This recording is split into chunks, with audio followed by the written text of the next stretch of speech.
what is Old Rhine Frankish?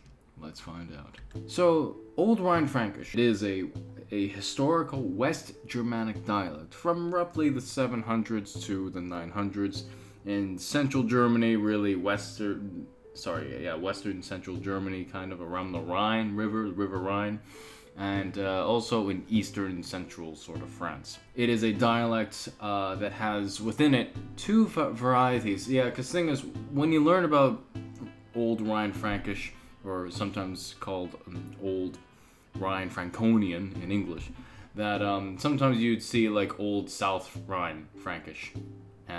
So there is a distinction between the North and the South in a very intimate, nuancey sort of way. You would have to study the text of these varieties to really know the difference. Like a nuance and difference would be like whether a word in the medial position, in the middle position, has a T or a D, or what have you. Like, it's very nuanced. So in that way, details matter.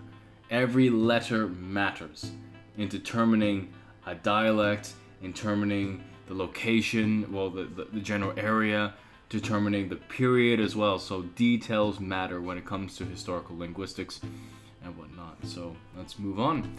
Here we have a map. So we have Metz, we have Weissenburg. Yes, it's a dated spelling. I've used the oldest spelling to correlate the spelling with the map here. We have Lorsch, Worms, Mainz. This is where the centers where plenty of where the documents of Old Rhine Frankish, were written in or what have you, as far as manuscripts are concerned. But it's not restricted to these places. There are other places. There's some, I believe, in Paris as well, which is really interesting of itself. Old Rhine Frankish, what makes it different than, let's say, other Germanic languages is that it went through the second sound shift, or also known as the high consonant shift, and thus, due to this sound shift, if you will, that Old Rhine Frankish is under the larger label of Old High German. And it has to be understood that Old High German is a dialect group, because thing is, when people think of Old High German, they think of like, oh, that ancestor of like present day German, when really Old High German is a group of dialects, right? So let's move right on. This was the dialect spoken by the Franks. Then this dialect evolved into the local dialects in the areas as shown here. But what is attested? Like, what text do we have or know of that are actually of Old Rhine Frankish? Well, we do have some glosses and names, and a gloss, for those of you who don't know, would be like, you'd have like on one side would be the Latin, and the other side would be the Old Rhine Frankish, and there are plenty of these throughout like this period and in other old Germanic languages as well. Yeah, these were created to help monks and scribes like to remember what means what and whatnot. So yeah, and names as well, like names of kings, names of monks, names of like important people of the time and whatnot. So starting from all the way from the 8th century, as far as like actual texts we can read from, apart from just little words here and there. From the 8th century, 700s, we have the translations of Isidore of Seville, and then afterwards we have the Weissenburger Catechismus. Forgive me if I'm pronouncing that incorrectly. The Weissenburger Catechism. And that of which is in Old South Rhine Frankish, which is cool of itself. And then we have the Frankish Gebet, which translates in English the Frankish prayer, which is cool of itself. Moving right on. And then we have the Frankish Tauggelübnis, which translates to Frankish baptismal vow. We have that from the 8th century, 700s, which is cool. And then, so then we have the Strasburger Eide, essentially the Strasbourg Oath, a very famous text regarding, especially in the time of Charlemagne. The thing is about this text in particular, as far as like the books I've looked at, as far as the dating of this actual text, because the thing is, we have from Lionel Armitage that he says that it's in like the 8th century, which is in 700s, and then we have from Wilhelm Braune. It says the manuscript was in like the 10th and 11th century in Paris. So what brings me to think that the language, the Germanic part of the Strasbourg Oath was in a 700s language, and that got written down in like the 900s/1000s. So yeah, I'm a little confused, just as you are, you know. But the thing is, I believe the actual oath when this historical event took place in like 842, if I'm correct. I could be wrong about that exact date, but it's like definitely in the 9th century that this thing happened. You know, I guess it could be an old archaicism of writing in a dialect that's I guess older, but like that have survived long enough and into the 10th and 11th century. That's my take on it. I mean, I would like to hear what you guys think and whatnot in this little mystery. I could have it all wrong, what have you. But anyway, let's move right on. So in the 9th century, in the 800s, we have the Loische Beichte, or if you will, the Lorsch Confession. That's in Old South Rhine Frankish, which is cool. And then we have Ottfried's Evangelien Buch, or Harmonie, or if you will, Ottfried's Gospel Book or Gospel Harmony. That is also in Old South Rhine Frankish, which is cool. This text here, Ottfried's text here, that is a big one. So lots to learn from that. And then we have in the 9th century, 800s, Loische Bienensegen, basically Loische bee blessing, which is kind of like a spell, kind of like like a charm, if you will. And then we have the famous text, Ludwig's Lied, which is Ludwig's song, which is basically talking about a Frankish victory over the Vikings. So we have that, and then we have in the 9th century again, the Christus und Samaritrin, so Christ and the Samaritan. This text actually, I couldn't find it in a reader, or I've yet to find it somewhere. But there is a Alemannic version of this, which was written later. So this is the earlier version, and I have a video of that where I read it. I'll put the link for that down below.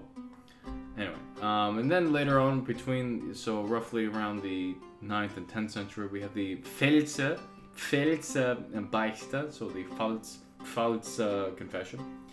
And then we have the interlinear version of the Cantica. Interlinear version. So what this means is that in a Latin text, what you have for the scribe, what he would do, he would like write between the lines of like what would it be in like, you know, in the native person's language, right? In their own native tongue, right? So in this case, Old Rhine Frankish. After that, we have the Augsburger Gebet, which is the Augsburg prayer. You know, cool stuff. And then in the 10th century, the 900s, we have the Mainzer Beichte, which translates to the Mainz confession. And then we have this thing called the Altdeutsche Gespräche, so Gespräche. It's essentially old German conversations and whatnot. So allegedly that's supposed to be from the 10th century, 900s. Whatnot. I've yet to read that text myself. Maybe I have, and it's just I haven't. You know, I would have to look at it again, or what have you. But and then we have in the 10th century again, we have a Georg's Lied. So George's song and whatnot from the 10th century, 900s and whatnot. So yeah, that's pretty much it for what is actually attested in Old Rhine Frankish. However, when it comes to studying Old Rhine Frankish, what you see here is a reader, you know, or if you will in German, Lesebuch, a read book, if you will, if I want to translate literally. But the texts that are mentioned in this video, you can find some of them in this, if you will. You can also find them in this as well. And this is so this is the Althochdeutsches Lesebuch from Wilhelm Braune, very good book. As well as this one by Dr. Hans Neumann. This is very good as well because it tells you a bit about like the manuscripts and whatnot. So like it will tell you where it's from and tell you what dialect a text is in, as well as like the dating of it and whatnot. So it's really good as well. I mean, I recommend this for those who want to like look at the source material itself, right? So that's cool of itself. But anyway, as for studying Old Rhine Frankish, this book here, an Old High German primer. For those of you who are big beginners into this stuff, I would highly recommend this book first. And should you take this stuff seriously, please read this very slowly. Because to learn the basics of this, you gotta like start somewhere, right? So for those of you who are new, please start with this as far as like getting into Old Germanic languages in general, really, especially Old High German and whatnot. So this here I would also recommend because this here goes into great detail, intimate detail about the dialects. It has plenty of stuff on Old Rhine Frankish. However, in the book, it goes into detail, like they call it Old Rhine Franconian, but on this channel, I preferably use the Germanic variant of Frankish and not Franconian, right? So the link to download this is in the description, as well as this is in German.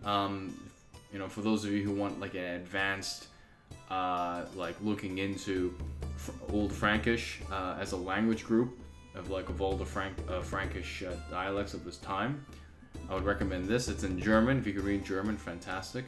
So yeah, so essentially this and this are really for people that are want advanced learning or whatnot. But for absolute beginners, please study this for a while, because before you can even get to these, you know, like if you prematurely go into this or go into that, a lot of it won't make sense. You'll find it overwhelming. All right. Even with this one too, you got to take your time with it.